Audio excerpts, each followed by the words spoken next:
So thank you for joining us.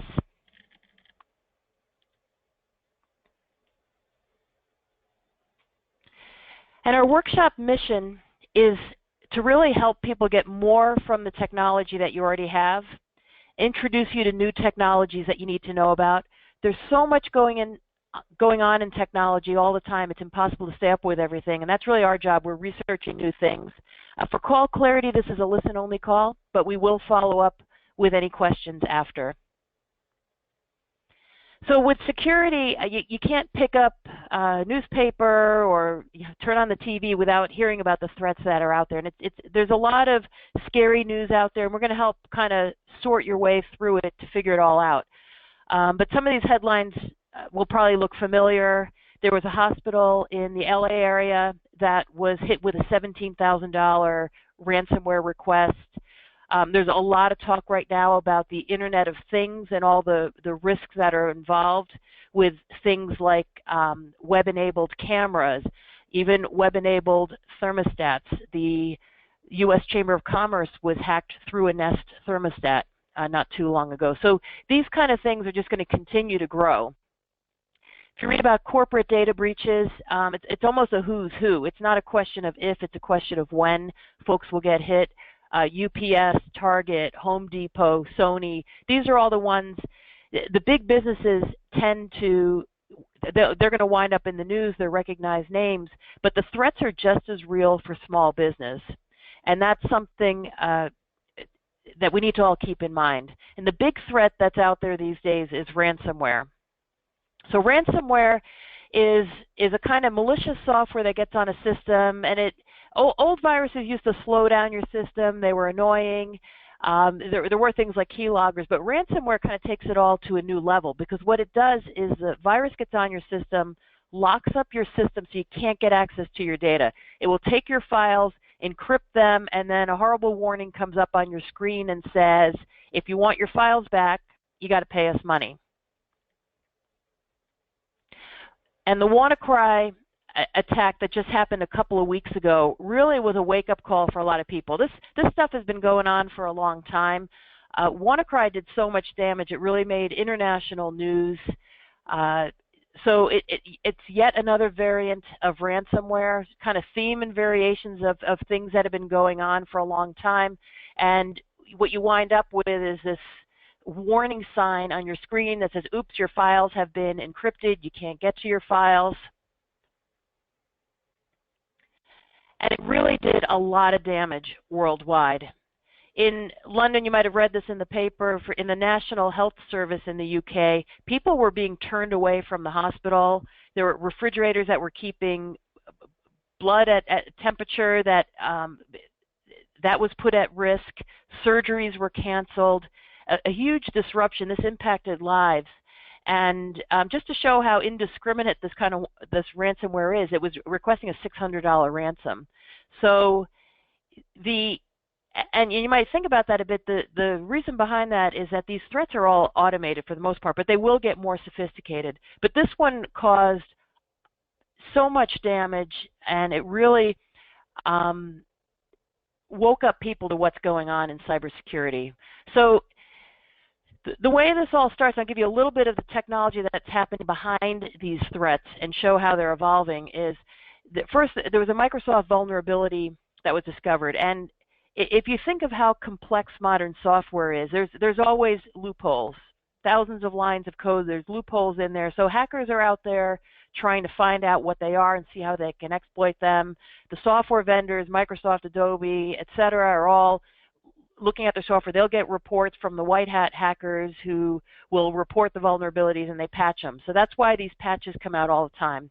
And we're a broken record on security patches. Microsoft releases them every month. You need to keep your systems up to date. But this is just a reality. It's not that the software is so complex, there are vulnerabilities, and people are actively looking at them. But that in combination is, you have other efforts. The NSA has developed tools where basically in their cyber war, their efforts have created tools to help spread certain viruses. What happened is that some of those tools were released on the dark web. So you have this combination of these vulnerabilities that are detected, tools that are just on the dark web. You don't have to be a sophisticated hacker to get these, and they package them up as a worm. So that's what made the threat so pervasive. Instead of just one attack on a system, it went as a worm throughout the network and did a lot of damage. So there's a couple of different variations of the name, WannaCry, WannaCrypt. Basically, it was using that eternal blue vector to get out to a lot of systems, and did actually more damage. Each wave of ransomware gets worse and worse. Like some of them just affect the files. Some of them actually go after the backup files. So even your backup is not safe. Some of them go after network share. So they're pervasive in the network, and they're asking for a ransom. In this case, it was initially 300, then it increased to 600, and these are getting more specific as well. There's much higher ransom numbers once people figure out what the organization is. The damage was widespread, 150 countries, businesses everywhere, names that you've heard of. There were big billboards. If you looked at kind of the way the attack worked over the weekend, from Friday throughout the weekend, kind of went from the Far East to the UK, and it didn't have as much impact in the US, and I'll get to that in a moment, but there are pictures online of giant billboards that just had the WannaCry ransomware request up there, because everything's computerized, everything's connected, and it really shows how devastating these threats are. And it actually could have been a lot worse. So what happened through the weekend, there was a solo security consultant who was kind of looking into the code, trying to figure out how it was working, and noticed there was somewhere in the line of code, there was a request to go to a certain website and a certain URL, and he said, well, I wonder what that is. So he went and realized it wasn't registered, so he just, well, I'm going to register it. And it turns out that was the kill switch. And that was almost just by random luck, but that actually prevented a lot more damage from being done. And I've sat in on a number of security briefings over the last couple of weeks, and drilling into more detail, there's a lot of lack of automation within this. So this threat, as bad as it was, actually could have been a lot worse. So that's something to really think about. Sometimes folks think of these hackers as, you see them in the movies, and they're sitting in the basement with the hoodie on and hacking. This stuff is all automated now. So just as you have software as a service, you might use Salesforce.com, a lot of online tools. The ransomware as a service is a thriving business. It's all illegal, and it's all on the dark web, but this is something I got from OpenDNS. It's written in Russian, and it's just basically I have an overstock of these installs, and you can buy them. So people buy and sell these. They're making money off of it, and they're just going to keep doing it. And the threats have gotten really sophisticated. No one is under the radar for these. And there were 2,900 new variations of ransomware just in 2016. So this is just going to keep growing. And the way, when the ransomware hits, you won't necessarily know anything is going on right away. And this is a little example of something that comes through an email, and we're going to get into more depth on this. But it just says, oh, I can't open this file. You need to update Adobe Reader. Kind of all seems usual, but then all your files are rewritten in the background. And it usually will run for a while before it puts up the warning so that it does the most damage. So initially, you may not even know anything is going on. And there's all kinds of variations of the threat. So this, earlier this year, a very fancy Austrian hotel was hit by ransomware, and it locked all the guests. It basically shut down their computerized key access. And they actually got hit twice, and then decided to go back to old-fashioned physical keys after that. So the threats just keep changing. And no one is immune from this. You may have read in the past the Tewksbury Police Department here in Massachusetts was hit with ransomware and actually paid the ransom. Another police department, Swampscott, was hit in the past. No one is immune. And it's mobile too. The attack vectors are going after everything. So there's an increasing threat of risk of threats coming through on mobile devices. And a question that we get all the time, well, gee, Macs are immune. No, they're not. There just aren't as many Macs out there. But ransomware as a service is now targeting Macs. This is a headline from earlier this month in ZDNet. Everyone's at risk. There's no way to hide from this. So that's where protection comes into place. So when we think about cybersecurity, we kind of think about it in three ways. One is protection. We're also thinking about detection and then recovery. So the key thing here is there's absolutely no such thing as 100% security. There's nothing you can do short of powering off all of your electronics, locking them away to not be at risk for these kind of threats. But there is a lot that you can do. And what we advise is to think about security as layers. So if you think about this as almost like bulletproof glass, like normal glass is one layer, bulletproof glass is basically a bunch of polycarbonate layers together, and together they're strong. It's not that one layer is so strong, it's that everything together. And that's why you need to have multiple layers of security, and that's what we're going to go through in this presentation. So the 9 ways that you can prevent a cyber attack are, and we're going to kind of go through them one by one, and the real theme here is no layer is 100%. There's no silver bullet. There's no way that you can 100% protect any network, but you can make it a lot safer. You can increase your odds. So just kind of going through, the first one that we recommend as a best practice is to run a security filter on your mail. A lot of threats do come through mail. A lot of them are carefully written that they won't be caught specifically by spam filtering, so they still can get through. But just to give you some numbers, last month, on behalf of our customers, we blocked over 1.1 million spam messages for the clients who are doing email security through us. And what we advise is that you use one filter, and you filter everything in one place before it gets to all your devices. And this makes it a lot more efficient to manage. You know, as you know, within Outlook, you can run a junk folder there. You can run different things in different places, but it's great to just have one filter. You can go to your quarantine report, see what you're missing. That could be centrally administered too, so you can help other users in the system. So that's our advice on that. Extremely important, huge volumes of mails, and not just from the security perspective, the productivity perspective is also really important to consider. Passwords. Using strong passwords, I think when we talk about passwords and security patches, I know it sounds really boring to a lot of people, but really strong passwords are such an important component of your layers of security. So strong passwords at a minimum 8 characters, uppercase letters, lowercase letters, numbers, symbols. We advise that for sites with more than just a few users that you're using Active Directory protocols on your server to basically enforce password policy, because you might tell people you can't have a 3-letter password, but they might go do it. With server policy, you can actually dictate that to all your users. Absolutely never a word in the dictionary. Changing passwords regularly. Don't share passwords. Don't use the same password for different apps. And that's when one site is breached, a lot of times they'll use those passwords to try to go after other sites as well. So that's why you don't want to use the same passwords. More and more of our clients now are asking us to roll out password managers for them, just to help keep track of everything in one place securely. So that's something to think about.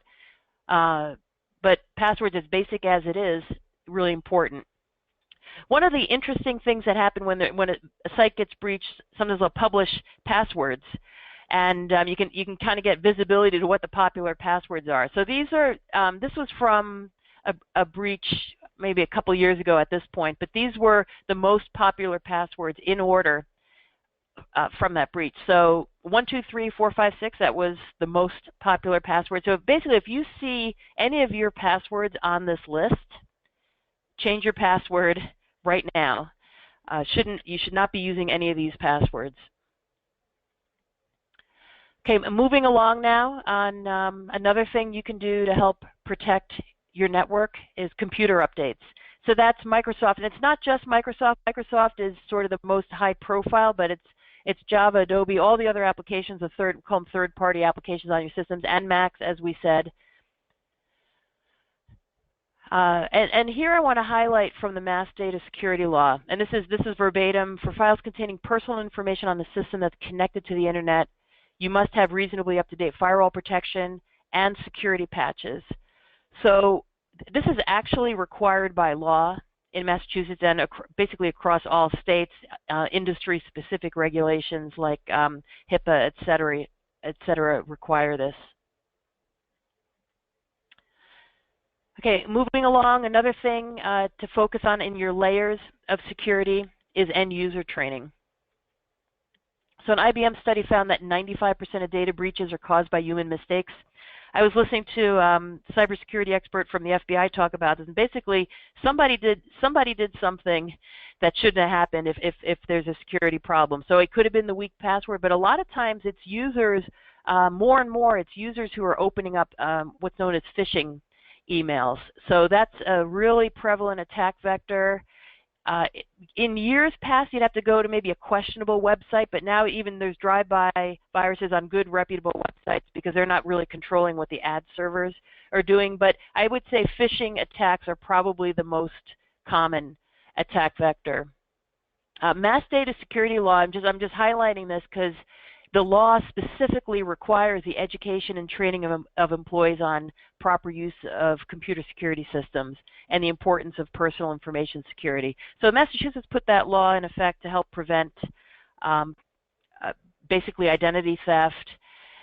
And it is a reminder, it is the law, it is extremely important because we work with hundreds of businesses, probably thousands of users at this point, and we still see when somebody does get a virus, you look back, it's like, you opened up an email, it didn't maybe look like you shouldn't have done it, but without that training in place, and how do the users know? Because most of the time they're not really being careless, they're trying to do their job, and they're being tricked. So it's estimated that 50% of all internet users will open a phishing attack within a given year. And to look at what some of those are, and again, emphasizing why employee training is so important. So, getting on a call like this, ask us for a copy of the slides. We do blog posts. You have to do at least something. But a scan from a scanner, U.S. Postal Service, the missed package delivery. So here's one. Somebody gets this notification, and I don't have time to deal with it, forwards it to their assistant. Take care of this package. Now the assistant is getting it from a reputable source. ACH notifications for payroll. Sometimes the payroll, it would be a fake email with an ADP payroll report. And somebody thinks, oops, hey, I got this by mistake. Nobody knows I have this. I'm going to just open up this report and see what's in there. And that's a honeypot kind of threat, but there's all kinds of theme and variations. They're very clever. Years ago, these were so easy to spot. They're becoming more and more sophisticated. The fake Verizon wireless bill. You get a big bill, and you immediately want to know, how did that happen? What they do now? And next thing you know, you have a virus on your system. So this is one of the techniques. Here's one, a fake one from American Express. And it sounds like it's online and verification to reinstate the account security. So it sounds like it's really important. But if you hover over the link, never click on the link. I hovered over this link just to show what it shows. It goes to a completely different place. So that's something like maybe the average user doesn't know, is that you can make, like that looks like, hey, it's americanexpress.com, reinstate, better get on that right away. But if you can spoof any link. It's very easy to do, and you can easily be fooled. So you can hover over a link to look at it, but also just call. If you get something from a credit card company, just call the number on the card. Don't even listen to what the email says. Here's another one. This is a mailbox is full. So if your mailbox fills up, this looks like a real message from the mail administrator, and you got to clean up your mailbox or ask for more storage space, because as soon as your mailbox fills up, you don't get any more mail. It's really inconvenient. So that's, again, it's like the sense of urgency. You want to act on it right away, and a user might not know. It says just, click on this link. It looks so easy to add more storage to your mailbox. And that looks like, without knowledge of what the real request would look like or the real process, somebody might think, oh yeah, let me just take care of this right now. And, to kind of put that in perspective is John Podesta from the DNC actually fell for this. That whole leaked email thing during the election was he clicked on a link to change his password. It was the same sort of routine phishing thing that probably everybody on this call has at one point gotten in your mailbox, and hopefully you knew not to click on it, but he clicked on it, revealed his password, and then all those emails were revealed. So it's very smart people can fall for these tricks without being very aware. Here's another one that's very widespread is resumes. So if you ever put an ad out, to a job board, Monster, or any one of those places, you might wind up with a whole bunch of resumes. If you're hiring and you're sorting through them, you got to maybe sort through 100 of them. So that's just another common attack vector. It's a fake resume. And if you're not hiring at that moment and you get something from somebody you never heard of, you're probably going to be aware, like, oh, this is not something I'm going to open up. But if you are in the process of hiring and you are getting a flood of 100 emails a day of resumes, you could likely fall for this. Here's another one with the U.S. Postal Service fake delivery. Again, if these are forwarded, they become really dangerous because the person who gets them as the forwarded message, hey, take care of this for me, is not going to be as vigilant. Another really important one that everyone in your organization needs to be aware of is the fake wire transfer request. And I spoke to a local bank manager who said he personally knew of two people who lost their jobs over this, that they had gotten an email that looked like, it was spoofed to look like it was from their boss, said, hey, can you take care of this wire transfer request, need it done today, can you help me? Good employee says, of course, boss, I'm right on it. And after you wire transfer that money, you can't get it back. You initiated the wire transfer. Even though you were tricked, you can't get the money back. So that's, again, I think banks are doing a lot to educate people about this, but again, something everybody in your organization needs to be aware of. Okay, and moving along the list into advanced security. In years past, you put antivirus on a system and that's just what you needed, and then there's anti-malware. Again, thinking layers, and often we get this question in our standard managed services platform, which is really about addressing all these cybersecurity layers. People ask, well, I already have an antivirus. I don't need that other stuff. Like, you need multiple layers because one tool might be very good at getting a certain kind of threat, but another tool kind of fills the gap and takes care of other things. So antivirus, anti-malware, we standardize on WebRoot and Malwarebytes for these tools. The other layer that we put into play on our standard service offerings is Cisco Umbrella. That's formerly OpenDNS. It's been known in the industry as OpenDNS for a long time, but Cisco Umbrella now. And what that is another layer of protection to kind of look at almost on each device, look at where the traffic is going to. And again, on this page, I highlight mass data security law requires up-to-date antivirus definitions on your system. Again, it is required by law. So getting into, again, another layer in this equation is you got your antivirus protecting your endpoint, you have your anti-malware software protecting your endpoint, you have all your security patches keeping everything up to date and protecting your endpoint. And what Cisco Umbrella does is starts looking at traffic that might be coming from a system. So for example, this is a lot like fraud prevention on a credit card. If all of a sudden your system is communicating to some server that it doesn't normally communicate to, it's going to flag Cisco Umbrella. So basically, web traffic from all over the world is being monitored, like billions of transactions, and they look for certain patterns. So it's looking for the predictive intelligence, just like, hey, you might get a call from your credit card company saying, did you just buy furniture in St. Louis? And the answer is no if you're here in Massachusetts. This is kind of a similar thing. And what it does, too, and very important for mobile devices, is it protects when your mobile devices leave the four walls that your firewall is protecting. So what it's going to look at is the intelligence of looking at millions of data points of where traffic goes. If all of a sudden traffic starts like being routed to some server in Russia, it's going to capture that and flag it and block that traffic as a potentially malicious site. So it's going to catch it a lot earlier before other tools might see it. And they kind of all work together. But this is a really important layer of security. Moving along, we kind of briefly touched on this. So the firewall, so number 6 on the list of the 9 things, is, people ask, what does a firewall do? And I give this example because I did it yet again, is we get stock photos when I'm preparing a blog or writing an article. I'll occasionally get stock photos, and there's a site that we use, 123RF. And if you accidentally type it backwards, RF123, it goes someplace totally different. And thankfully, we have a sonic wall in place with comprehensive gateway security. So for that common misspelling of the URL I was trying to get to, it just blocked me and said, oh, this connection is trying to go to China. It just stopped me. It wouldn't even let me go there. So that's kind of in a nutshell. I felt like this picture kind of describes exactly what a firewall does. It protects you against the traffic that you don't want to have.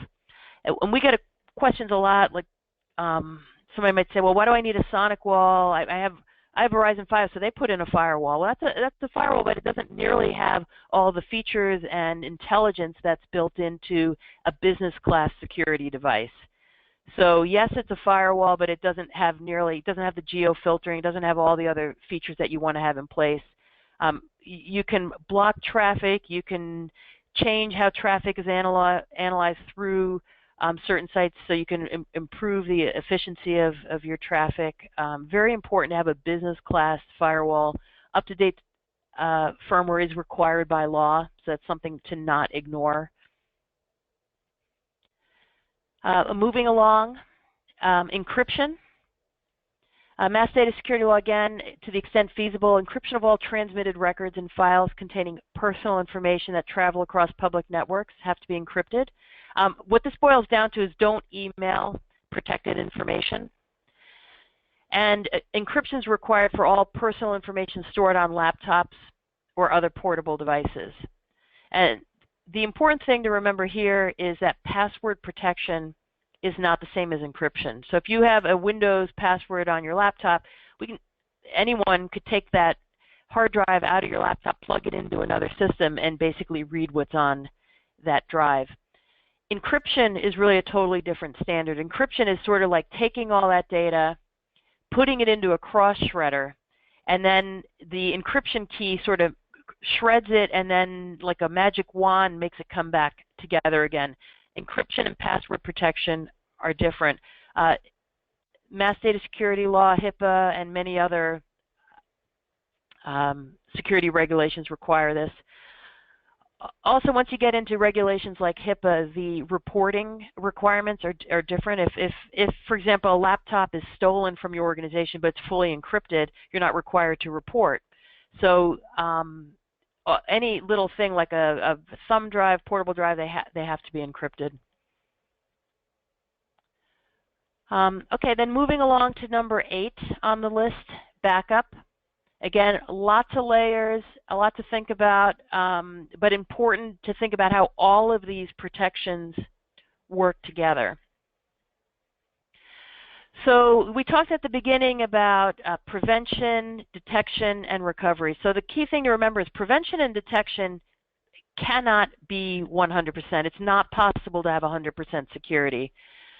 So what you want is to really stack the deck in your favor, increase your odds, but you will most likely at some point have to worry about recovery. And recovery could be it could be from a cyber threat, it could be from a failed system, it could be from a loss.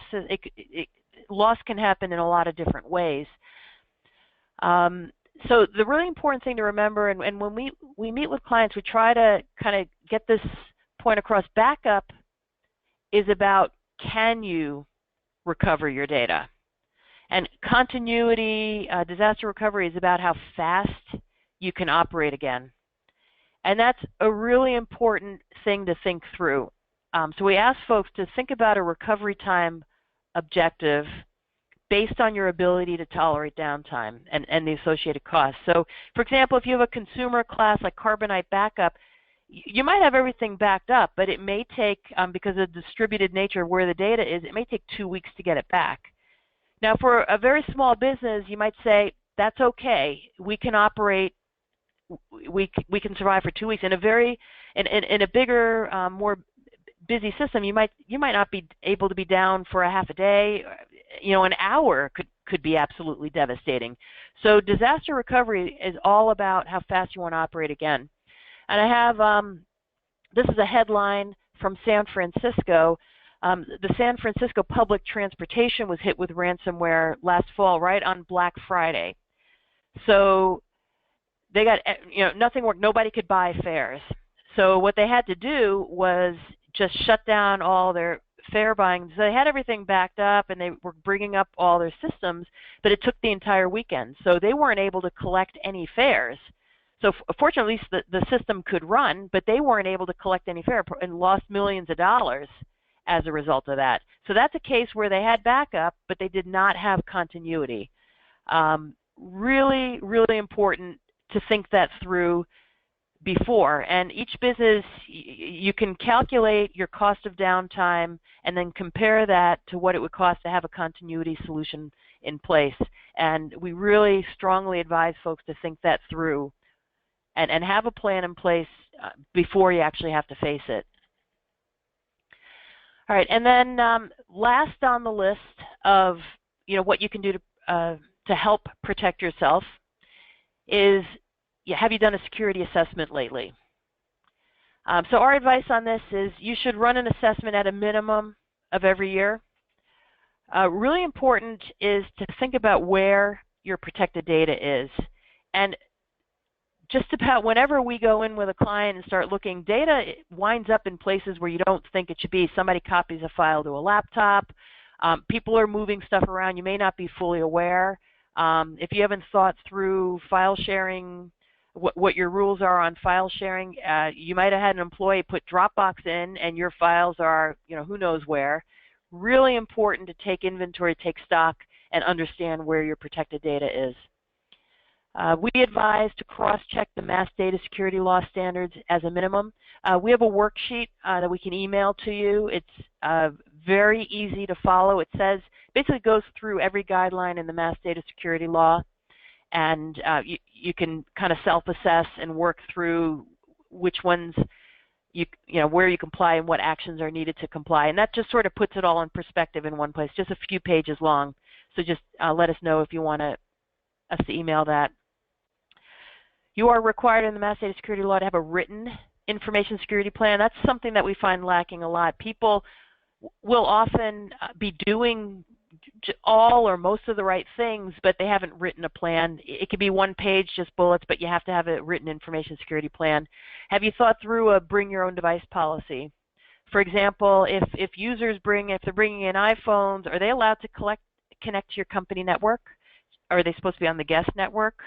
What's your policy? What if they put a computer on the network and they've got a worm type of virus that's going to spread through your entire network? Do you have, what are your guidelines about that? Acceptable use policy. What are folks in your office allowed to do on the internet? Think them through. Start with a simple plan, but think about these things. What's your disaster recovery plan? What's your recovery time objective? How long can you be down? I've had folks tell me, we get a new server at Staples. You can't get a new server at Staples. You won't be up in an hour. You really need a real plan for that. And then also really something to think through is look through, for example, the Mass Data Security Law checklist will tell you what the required security is. And also really think about what's the responsible level of security within your business. Another really key thing to think about. right, we are trying to wrap up by in the next couple of minutes. I think we said we'd go about 40 minutes. We're just about there. So that's kind of gone through the whole list, but do assess on a regular basis, minimum annual. You can self-assess, you can work with us, go through the checklist, but just take a look at this minimum once a year. So to kind of summarize, really think about security in terms of layers. There's not a single thing that you can do to provide security. You really do have to have multiple layers together, like the bulletproof glass. So it's email security, strong passwords, enforce it with group policy on a server, running your computer security updates, user training. There's a lot of talk right now talking about the human firewall. And that's the user who's sitting in front of a computer making a decision about whether or not they should open an attachment, click on a link. Got to train those users. Advanced security, the antivirus, anti-malware, Cisco Umbrella, how all of that works together, internet gateway. Firewall, you must have a business class firewall. Do not rely on the defaults that your ISP puts into place. If you have an old firewall that you picked up at Staples a couple of years ago, you don't want to be caught with that. Encryption is not the same as password protection, so keep that in mind. Any portable device, we recommend now the newer laptops have native built-in full disk encryption, so it's very easy to use. You won't see a performance hit.